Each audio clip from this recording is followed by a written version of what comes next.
Salut les turfeuses, salut les turfeurs, bienvenue pour un nouveau pronostic de Benoît Requin. Merci pour vos likes, pour vos commentaires. N'hésitez pas à vous abonner pour recevoir tous mes pronostics tous les jours. Et n'hésitez pas à rejoindre ma communauté pour avoir accès à tous les tickets pour la course du Quintet.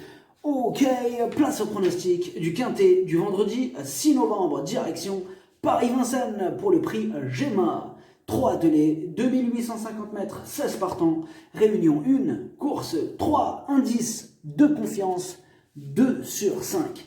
C'est un quintet au féminin qui nous attend ce vendredi, un quintet ouvert, un quintet compliqué. Alors l'une des raisons principales, ils sont beaucoup à avoir visé tout simplement cette course et rajoutons qu'il y a pas mal de chevaux caractériels à jouer avec modération. Petit retour sur le quintet du jeudi 5 novembre. Dans mon pronostic, je vous ai donné le quintet en 5 chevaux. Comment ça fait plaisir.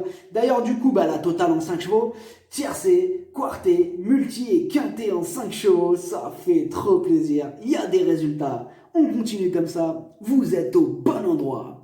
Pour les membres de ma communauté, pour le niveau yo-yo total VIP, en plus de tout ça, on a de jolis tickets qui sont passés. On a un joli multi en 4 qui a fait 157 €. Un multi en 5 à 31,50 €. Bon, bien sûr, les quartés, les quintés des ordres. Un tiercé aussi. Ah oui, il était bien ce ticket aussi. Un tiercé dans tous les ordres qui a, du coup, avec ce ticket, vous touchez en fait une fois l'ordre et 5 fois le désordre.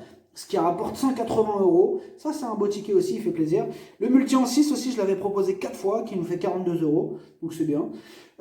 Du coup, ce qui monte le total du mois de novembre sur le niveau yo-yo total VIP à 2283 € de gain. Ça fait plaisir. On est en bonne voie pour tenter de battre le record de gain du mois d'octobre, qui s'élève à 13 208 €. Le total des gains pour le niveau yo-yo total VIP depuis le mois d'octobre, il est à 15 491 €. Ça fait plaisir. On continue comme ça. Aujourd'hui, quintet en 5 chevaux là pour ce mercredi. On va tenter de faire encore mieux. On vise le quintet dans l'ordre en 5 chevaux. Le niveau qui donne accès à tous mes tickets pour la course du quintet, c'est le niveau yo-yo total VIP. N'hésitez pas à rejoindre ma communauté et vous récupérez tous mes tickets dans l'onglet communauté. Ok, c'est parti, on commence le pronostic et on commence avec le numéro 1. Elara Phraséenne, c'est la moins riche de la course et à ce niveau, elle n'aura pas le droit à l'erreur pour espérer accrocher une place. Mais en cas de défaillance, attention, elle fait partie de mes possibles casseurs de tickets, de tickets repérés. On écoute d'ailleurs Dominique Canillo à son sujet. Dans cette épreuve, Elara Phraséenne a bien fait il y a 3 semaines sur 2100 mètres de la petite piste. Si son partenaire l'avait davantage connue, elle aurait pu la gagner en étant lancée plus tôt. C'est une bonne gauchère. Ce qui m'inquiète, c'est plutôt 16 concurrents à la volte. Elle a bien travaillé et devrait confirmer. Le numéro 2, Evita Madric. Elle aussi n'a pas beaucoup de marge de manœuvre, mais elle aussi sera à l'affût de la moindre défaillance des chevaux en vue pour venir troubler cette sympathique petite fête. Méfiance, elle intéressera les amateurs de grosses cotes et de champs réduits. On écoute Stéphane Meunier. Evita Madric a brillé à main droite ces derniers temps, mais elle avait aussi bien fait à Chartres, il y a peu. À Argentan, on n'a pas bénéficié d'un bon parcours favorable. J'envisage le Trophée Vert en 2021. Et pour cela, elle a encore besoin de monter un peu en gain. Elle a sa place à l'arrivée. Le numéro 3, Helvetica. Ses 10 dernières courses, une seule fois à l'arrivée. Bon là, pour le coup, on a surtout besoin qu'elle nous rassure. Et on écoute Vincent Boulogne. Helvetica a sans doute été un peu trop déférée. Aussi, elle a parfois un peu de mal, comme à Argentan où elle est passée à l'amble. J'ai modifié sa ferrure depuis et elle était vraiment bien au travail. Cela fait bien longtemps que je ne l'ai pas eu comme cela. Elle apprécie ce parcours, je compte sur un rachat. Le numéro 4, Élise de Bélève. Elle est dans une forme olympique. Elle a remporté ses 4 dernières courses. Ses limites sont inconnues, mais énorme, oui. On écoute Arnaud Randon. Élise de Bélève a toujours montré de bons moyens, mais a souvent connu des problèmes de pied. Mon maréchal a fait du bon travail et je peux désormais la déférer. Elle a eu 4 semaines pour récupérer entre ces 2 courses. Je ne suis pas le seul à avoir visé cette course, mais la passe de 5 est jouable. Il est chaud, il est chaud. Mais comme il le dit, hein, ils ont tous visé la course, c'est ça le problème. Là, ils ont tous visé cette course. Du coup, ce qui complique la tâche pour nous, parieurs, pronostiqueurs, toute la clique, ça nous complique la tâche. Le numéro 5, Espagna, au fort. Elle a maintenant 2 courses dans les jambes. Elle n'est pas à 100%, mais elle est quand même sur la montante. Donc attention à elle. Bon, je l'ai gardée. On écoute Christian Bijon. Espagna au fort avait réalisé un bon hiver dernier avant d'être volontairement arrêtée. Elle vient d'effectuer 2 courses de remise en jambes, mais je pense qu'elle manque encore d'un vrai parcours pour être au top. Elle sera pieds nus. Malgré ce petit manque de conditions, sa place est dans le quintet. Le numéro 6, Eva Girl, victime de la maladie de Lyme, elle tarde à renouer avec les bonnes performances. Bon là, il y a quand même quelques doutes qui planent sur sa candidature. On écoute Yves Dreux. Eva Girl a été victime de la maladie de Lyme après l'hiver et a dû être longuement arrêtée. Elle a désormais 2 courses dans les jambes, mais elle ne m'a pas spécialement rassuré lors de sa dernière tentative. Elle a du mal à retrouver son meilleur niveau, je pense que seule une petite place est envisageable. Le numéro 7, Escapade. Son gros défaut, son irrégularité, et comme d'habitude avec elle, ce sera donc tout ou rien. On écoute Jacques Bruno. Escapade traverse une belle période de forme. Elle aurait pu finir plus près si elle avait eu les coups des franches en dernier lieu, mais il est aussi préférable de ne pas trop la lâcher pour finir. Elle retrouve une opposition similaire ici. Tout sera une question de sagesse, elle est encore en mesure de faire l'arrivée. Le numéro 8, Emilia Seiji. Elle aussi a le défaut de ne pas toujours répéter ses bonnes sorties. Elle a absolument besoin d'un parcours caché. Donc avec elle, tout va dépendre surtout du déroulement de la course. Kit ou double pour le numéro 8, et on écoute Arnaud Desmottes. Emilia Seiji possède une très bonne pointe de vitesse, mais il faut impérativement lui masquer l'effort, ce qui comporte des aléas.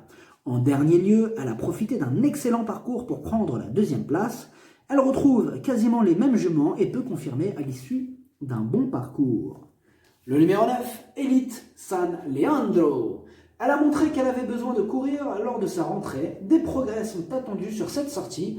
Elle n'est pas à 100% de ses capacités, mais sera pieds nus et confiée à Eric Ravin. Bien sûr qu'on la garde. On écoute Jean-Michel Baudouin. Elite San Leandro a volontairement décompressé après le meeting. Elle a une course dans les jambes et me paraît très bien sans être encore à 100%. Elle a tout le meeting devant elle. Je la défaire des 4 pieds, cela peut compenser. Il faut la préserver un peu en début de parcours. Elle détient une bonne chance. Le numéro 10, Hélène Bourgeoise. Elle donne toujours son maximum en compétition. Elle est plutôt régulière dans l'ensemble. Pilotée par Mathieu Abrivard pour ce bel engagement, elle s'annonce redoutable. On écoute Jackie Planchard. Hélène Bourgeoise a bien tenu sa partie dans un quintet semblable il y a 2 semaines. Il lui a juste manqué la petite étincelle pour faire mieux tout en améliorant son record. Cette fois, je vais la déférer des postérieurs et alléger sa ferrure devant. J'espère qu'elle sera en mesure de disputer la victoire. Ah ouais, il vise la victoire. Vous avez vu, il est chaud. Le numéro 11, Énergie du Bouffet. Elles sont nombreuses ce vendredi à être en mode compétition, comme vous avez vu. La preuve avec Énergie du Bouffet, pour elle aussi, c'est une course visée et elle va défendre chèrement ses chances. On écoute Michel Lenoir. Énergie du Bouffet est prête. Sa dernière course avait pour but de préparer cet engagement. J'avais allégé sa ferrure et elle est tombée légère dans le premier tournant. Auparavant, elle avait enregistré 2 bonnes performances.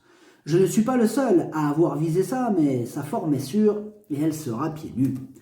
Le numéro 12, Eleganza Fac.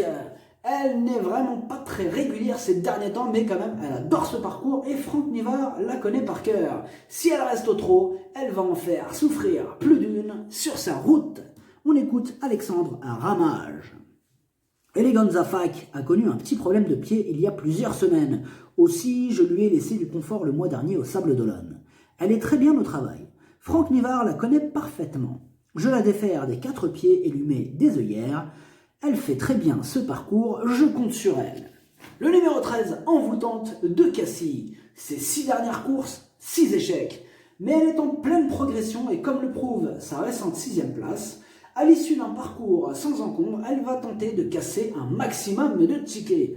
Ah, elle fait peur quand même elle. Et ouais, il y en a pas mal qui font peur dans ce quintet, c'est pour ça qu'il est compliqué les amis. Eh oui. On écoute Anthony à Muit de Bled pour ce 13. Envoûtante de Cassie a accumulé des gains l'an dernier. C'était un peu plus dur cette saison. Elle revient à un très bon niveau. L'engagement est bon même si elle est encore mieux sur les 2100 mètres. Elle aura un engagement de ce style à venir. Elle peut manquer d'une vraie course ici mais n'est pas hors d'affaire. Le numéro 14, Égérie d'Alouette. On ne peut pas dire qu'elle brille par sa régularité. Ses 8 dernières courses, elle n'a terminé qu'une seule fois à l'arrivée. Bon, bien sûr, Jean-Michel Bazir est appelé en renfort. Et dans ce quintet ouvert, elle fait partie des nombreuses possibilités pour les places. On écoute Alain et Arnaud Chabat. Égérie d'Alouette n'a jamais été à son avantage durant la belle saison. Elle a montré du mieux à la Ferté cet été avant de jouer de malchance sur l'herbe. Je la défère des 4 pieds. Anthony Barrier, indisponible, j'ai fait appel à Jean-Michel Bazir. Elle est tributaire du parcours, mais elle devrait bien faire. Le numéro 15, Electra Wild. Elle vient de renouer avec les bonnes performances. Bon, après une longue série de 6 échecs consécutifs, sur sa forme, mieux vaut quand même ne pas la sous-estimer. On écoute Romain Christian Larue. Electra Wild a répondu à mon attente en amateur. Plus heureuse, elle aurait même pu terminer deuxième. Elle ne peut rêver meilleur engagement ici. Elle sera déférée des postérieurs et munie de plaques aux antérieurs. Il faut la préserver, mais elle est apte à prendre une place dans le quintet. Le numéro 16, Ever Dream Music. Elle fait quasiment l'arrivée de toutes ses courses, mais elle vient de décevoir récemment. Bon, c'est aussi la plus riche de la course, mais elle n'a pas pour autant une grosse marge de manœuvre. Bon, là, il lui faudra quand même compter sur un parcours sur mesure pour espérer terminer à l'arrivée, mais c'est loin d'être une impossibilité. Et on écoute Frank Hahn. Ever Dream Music découvre vraiment un bel engagement au plafond des gains. Si elle a déjà réussi à main gauche, ce n'est pas sur la petite piste que je la préfère. Au niveau conditions physiques, elle est très bien. Il faudra juste profiter d'un bon wagon dans le dernier kilomètre et se faire ramener. Le pronostic, ça donne 4, 12, 11, 10, 9, 8, 5, 15, cheval de complément le 16, si jamais il y a un autre nom partant et ça peut arriver, le 14. Merci d'avoir suivi cette vidéo, n'hésitez pas à vous abonner pour recevoir tous mes pronostics tous les jours et n'hésitez pas à rejoindre ma communauté pour avoir accès à tous les tickets pour la course du quintet, à jouer avec modération. Bonne chance, chopez-le moi, ciao.